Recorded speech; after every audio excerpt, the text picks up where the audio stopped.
तो हिमाचल प्रदेश में 1 तारीख को आखिरी चरण में चुनाव होने हैं। उससे पहले पीएम मोदी शिमला और मंडी में पार्टी के पक्ष में धुआंधार प्रचार करते हुए नजर आए। शिमला पहले वो पहुंचे और यहां पर कांग्रेस पे तंज कसते हुए कहा कि कांग्रेस एससी, एसटी और ओबीसी का हक लेकर मुसलमानों को देना चाहती है, आरक्षण छीनना चाहती है। शिमला पार्लियामेंट्री में सिरमौर जिला में हाटी समुदाय के लोग बड़ी संख्या में रहते हैं और बीजेपी की जयराम सरकार में उन्हें जनजाति का दर्जा मिला था, एसटी का दर्जा मिला था।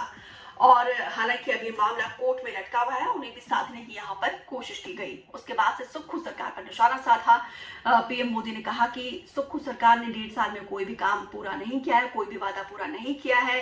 हालांकि वादा पूरा करने से पहले ही उनकी कैबिनेट टूट गई है। इतना ही नहीं, उन्होंने ये भी कहा कि आज भारत पाकिस्तान को मुंहतोड़ जवाब देने के लिए पूरी तरीके से सक्षम है। उसी तरीके से शिमला का, हिमाचल का बॉर्डर जो है वो चीन के साथ शेयर होता है।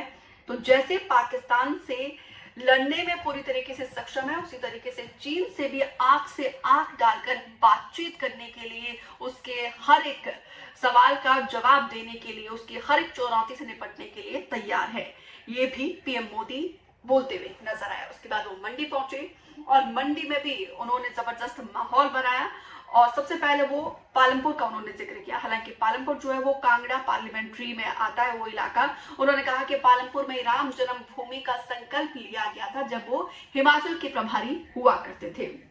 आज जब वो पीएम है तो उन्हीं के ही कार्यकाल में ये संकल्प पूरा हुआ है। 22 जनवरी 2024 को रामलला की प्राण प्रतिष्ठा जब हो रही थी तो उस वक्त पूरा देश खुशी से झूम रहा था, पूरा देश जो है वो राममय हुआ था। लेकिन कांग्रेस इस बात से भी कहीं ना कहीं खुशी उनके चेहरे पर नजर नहीं आ रही थी। ये भी पीएम मोदी ने कहा और साथ ही उन्होंने अपनी सरकार की उपलब्धियों को जनता के सामने रखा। धारा 370 को हटाना हो, राम मंदिर को बनाना हो या फिर सीएए, तमाम उपलब्धियों को उन्होंने जनता के सामने रखा। साथ ही पूर्व कांग्रेस की सरकारों पर भी जमकर गरजते हुए वो नजर आए। इस दौरान कंगना के पक्ष में भी उन्होंने जनता से वोट की अपील की और कहा कि जैसे कांग्रेस ने महिला का, मंडी की बेटी का अपमान किया है, उसका जवाब यहाँ की जनता जरूर देगी।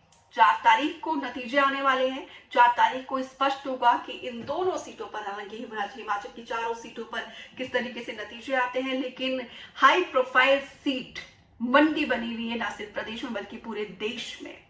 मुकाबला यहाँ पे दिलचस्प है। लड़ाई क्वीन वर्सेस किंग की है। बॉलीवुड की क्वीन कंगना और राजघराने से ताल्लुक रखने वाले विक्रमादित्य सिंह किंग दोनों धुआंधार प्रचार कर रहे हैं अपने पक्ष में और ताबड़तोड़ सभाएं कर रहे हैं। और शिमला में भी सुरेश कश्यप जो कि बीजेपी के प्रदेश अध्यक्ष भी है, सेकेंड टाइम बीजेपी ने उन्हें चुनावी मैदान में उतारा, उन पर भरोसा किया है। तो फायदा तो जरूर मिलेगा पीएम मोदी के आने का इन दोनों ही कैंडिडेट को, लेकिन असली तस्वीर जो है वो 4 तारीख को स्पष्ट होगी।